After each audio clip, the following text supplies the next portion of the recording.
mi ò lè so that ó ti accept ẹ̀yin nìkan gbogbo ìwà burúkú ayé la rí lọ́wọ́ kéèkì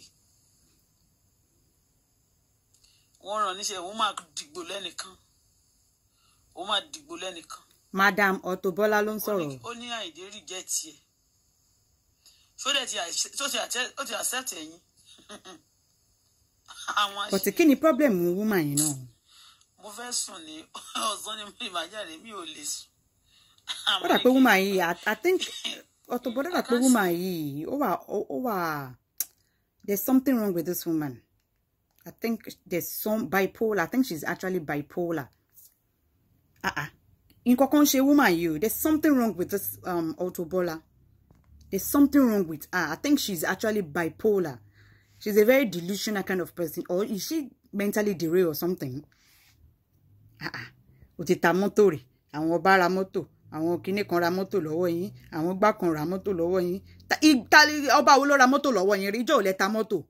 Níbo lẹ tó mọ́tò náà sì tẹ́ ta mọ́tò. Báwo nìyàn kọ́ tẹ̀ ṣe máa jẹ́ lára tó máa jókòó sórí social media tá dẹ̀ máa constitute nonsense báyìí. Wàsíù yìí náà ni. Why are you so addicted to Wàsíù Auto Bola? Kí ni ó ṣẹlẹ̀ gangan náà? Ṣé yìí nìkan ni Wàsíù kọ́kọ́ dóre ni? Àbí ṣé ìwọ nìkan ni Wàsíù kọ́kọ́ fẹ́ tí ò fẹ́ mọ́ ni? Ṣé ìwọ nìkan ni Wàsíù kọ́kọ́ dó tí ò dó mọ́ ni? I don't understand. Wàsíù is married now. Even if he's not married or anything like that, but at least he's a father of kids and all that. Ṣé rí Wàsíù tó bọ́ta tó ń sọ̀rọ̀ ọmọ yín, tó ń sọ story ọmọ yín tàbí tó ń sọ story yín, tí ò sọ story yín. Kí ni mí ní gbogbo ilé tẹ́bà tí ẹ respect Wàsíù at least ẹ respect family ẹ now. Respect his family. I'm sure he respected your family and everything. Respect his family. Why, I mean, èmi ò rí ní tá jókòó tí ex tá bẹ̀rẹ̀ sí ní máa sọ Wàsíù as kíní kan, Wàsíù, ó bímọ fún Wàsíù. Kò ń ṣe pé ọmọ wà láàrin yín, kò ń ṣe pé jẹra yín lọ́mọ. Ó ní ó ti lóyún rí pé oyún yẹn bàjẹ́. Ta ló wà mẹ́gbà tó oyún bàjẹ́? Àmọ́ èèyàn tó ń lóyún fóyàn, ta ló wà mẹ́gbà tó oyún tó ní fún wa? Okay, oyún tó ní fún Wàsíù, ó fẹ́ Wàsíù, ó ṣe gbogbo ẹ̀. Kí ló dé tó bímọ? Kí ló dé tó wà nílé ẹ̀? Kí ló dé tó ka sáàmù lé lórí? Kí ló dé tó gbé gbèsè pé kó fẹ́ ẹ sílé? Kí ló dé tó ṣe jẹ́ kó máa dú ẹ jùlẹ̀? Even when Wàsíù was fucking you, he never married you. He never even dated you. It is you that is just dating him in your mind. You think you are dating him or you are married to him. In your mind, he was just fucking you, he was just sleeping with you. It is just sex. Get over it. It is just sex. Some people date themselves and they are thinking they are actually dating that person. You are the one dating him in your mind. You were the one that was loving him in your mind. He never loved you. He just fucked you like normal. And he's not the one that disvirgined you. You have fuck before you met him. And he has fuck you. And he has fuck thousands of women after you. And you have also fucked thousands of men after him. Why are you still so stuck up on him? Kilo shele. If you are in love with him or you are just addicted to him, kindly come out and tell him.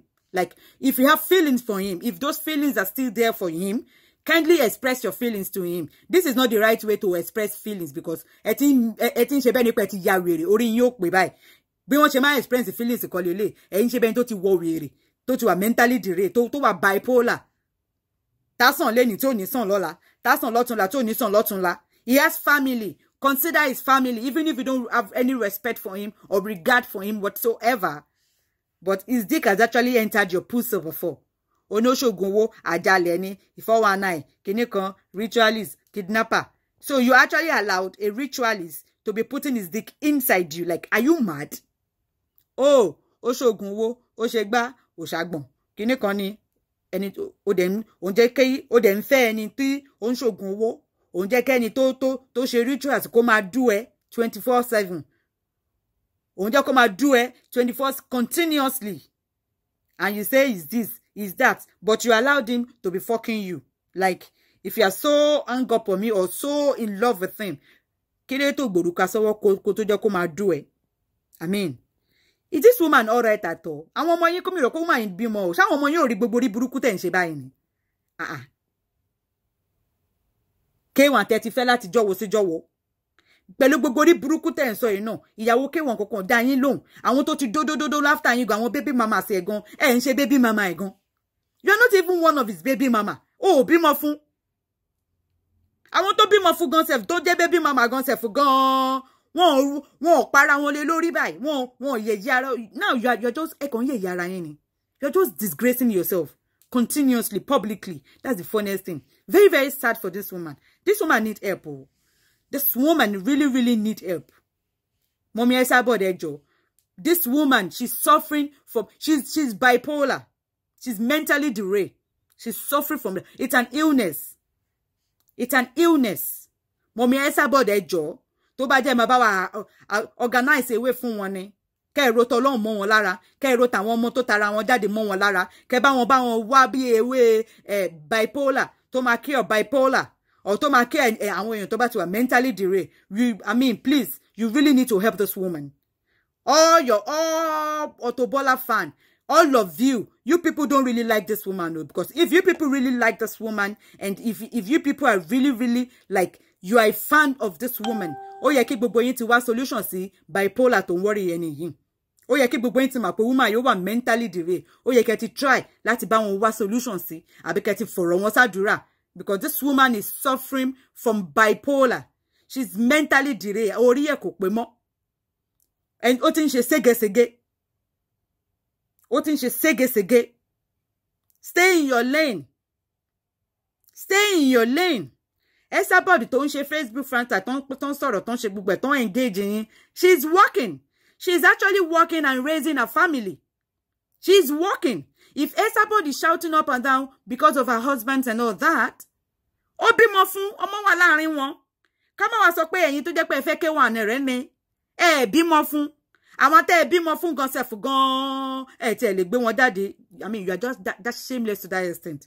Was it K1 nìkan ló bí? Ẹni tó bímọ fún gan sef gan ní ibi tójú tí ẹ dé, ó lè sọ̀rọ̀ ẹ̀ síta. Ó drag ẹ̀, ó stalk ẹ̀ bó ṣe ń ṣe fún K1 tó bímọ rí, tẹ́ kò dóra yín lásán. Tẹ́ kò dóra yín lásán. Tó bá dẹ̀ ṣe fẹ́ kó máa do ẹni, wá dé sọ pé ó fẹ́ kó máa do ẹni. Very easy. You don't need to do all this just to gain his attention. You don't need to tarnish his image just because you're still hung up on him. Like, even if he does not deserve or anything, he has family, he has kids, and he has never for once do any bad to you. He has never for once come out to embarrass you or say anything against you. Because you have kids.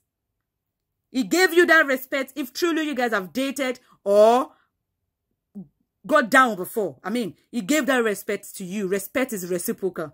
Abi, gbàtẹ́ni enta mọ́tò, ṣé K1 sọ fáwọn èèyàn kan má ra mọ́tò lọ́wọ́ yín ni torí ẹ dora yín mọ́. Nígbà tí wà tí K1 ò fẹ́ ra yín mọ́, jọ̀ọ́ ṣé K1 pé àwọn èèyàn kan má fún yín contract àbí kan má ra mọ́tò lọ́wọ́ ẹ mọ́. Why are you doing all this? Why exactly are you doing all this? Ṣé gbogbo relationship ni ó end sí marriage ni? Àwọn tó bímọ fún lẹ́yìn tí wà tí K1 ẹ fẹ́ ra yín tán gan, as in fẹ́ kú lórí ọ̀rọ̀ wọn tó yìí. I don't understand. Àwọn èèyàn tó wà lórí Facebook tí wọ́n dá lóhùn Auto Bola, they are working at the same time. They are multitasking. They are actually very multitasking. You have nothing doing. Like, you are so jobless and you are shameless that you are not even covering up that. Mo jobless you. Ó máa ní nǹkan tó ń tìyàn lójú náà. Ó máa ní nǹkan tó ń tìyàn lójú. Gbogbo àwọn people tó ń pariwo orúkọ wọn yìí, they are working, they are actually focusing, they are working at the same time, answering you, not even K1 go koko tí ẹ̀rí tí yín rò kó bí ẹ wà alive gan. To him, you don't even exist. And yet you are existing for him. Your life is actually revolving on your ex, K1. It's not like you people have anything together. You just had sex. Oh, bímọ fún, kò bímọ fún ẹ. Kò jẹ́ lówó, jẹ́ lówó. Very shameless woman. What kind of a role model are you trying to show your kids? What kind of a role model are you even portraying yourself to be?